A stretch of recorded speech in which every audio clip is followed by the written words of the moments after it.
ரிலேஷன்ஷிப்பை டோட்டலாக டேமேஜ் பண்ணுற 2 விஷயங்கள் என்ன அப்படின்னு பார்க்கலாமா? முதல் விஷயம் என்ன அப்படின்னு பார்த்தீங்கன்னா, ஆஃபீஸில் ஏதாவது பிரச்சனை நடந்திருக்கலாம், ஏதாவது இஷ்யூவாக இருக்கலாம், அதனால் நீங்கள் ரொம்பவே டென்ஷனாக இருக்கலாம். அந்த டென்ஷனையும் ப்ரெஷரையும் நீங்கள் வீட்டில் இருக்கிற ஒய்ஃப் கிட்ட அப்படியே நீங்கள் வந்து காட்டும் போது என்ன ஆகும் அப்படின்னு பார்த்தீங்கன்னா, கூட கொஞ்சம் தான் பிரச்சனையாகி உங்களுக்கும் பார்ட்னருக்கும் வந்து ரொம்பவே ரிலேஷன்ஷிப் பிரேக் ஆகிறதுக்கு வாய்ப்புகள் இருக்குது. கரெக்டாக நீங்கள் அதை மாதிரி பண்ணுறதுக்கு பதிலாக வீட்டில் இருக்க உங்கள் பார்ட்னர்கிட்ட இந்த மாதிரி பிரச்சனை நடந்து இந்த மாதிரி டென்ஷன் ஆகிட்டேன் அப்படின்னு சொல்லி நீங்கள் கொஞ்சம் சொல்லும் போது அதுக்கான சொல்யூஷன் உங்களுக்கு கிடைக்கும். நீங்கள் ரிலாக்ஸாகவும் ஃபீல் பண்ணுவீங்க.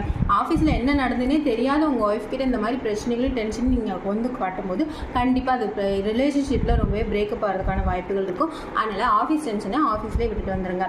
ரெண்டாவது விஷயம் என்ன அப்படின்னு பார்த்தீங்கன்னா, நீங்கள் வந்துட்டு ஏதாவது ஒரு பிரச்சனை நடக்குது அப்படிங்கிற போது இந்த நாளில் என்ன பிரச்சனை நடந்தோ அதுக்கான சொல்யூஷனை தான் நம்ம பார்க்கணும், அதுக்கான சண்டையை தான் நம்ம போடணும். கரெக்டாக அதை விட்டுட்டு முன்னாடி எப்போது ஒரு சண்டை நடந்தப்போ அதை எடுத்துகிட்டு வந்து பாருன்னு சொல்லிட்டு இந்த டைமில் நீங்கள் சண்டை போட்டிங்க அப்படின்னா அந்த பிரச்சனை பெருசாகிட்டு தான் இருக்குமே தவிர அது குறையதுக்கான வாய்ப்புகள் இல்லை.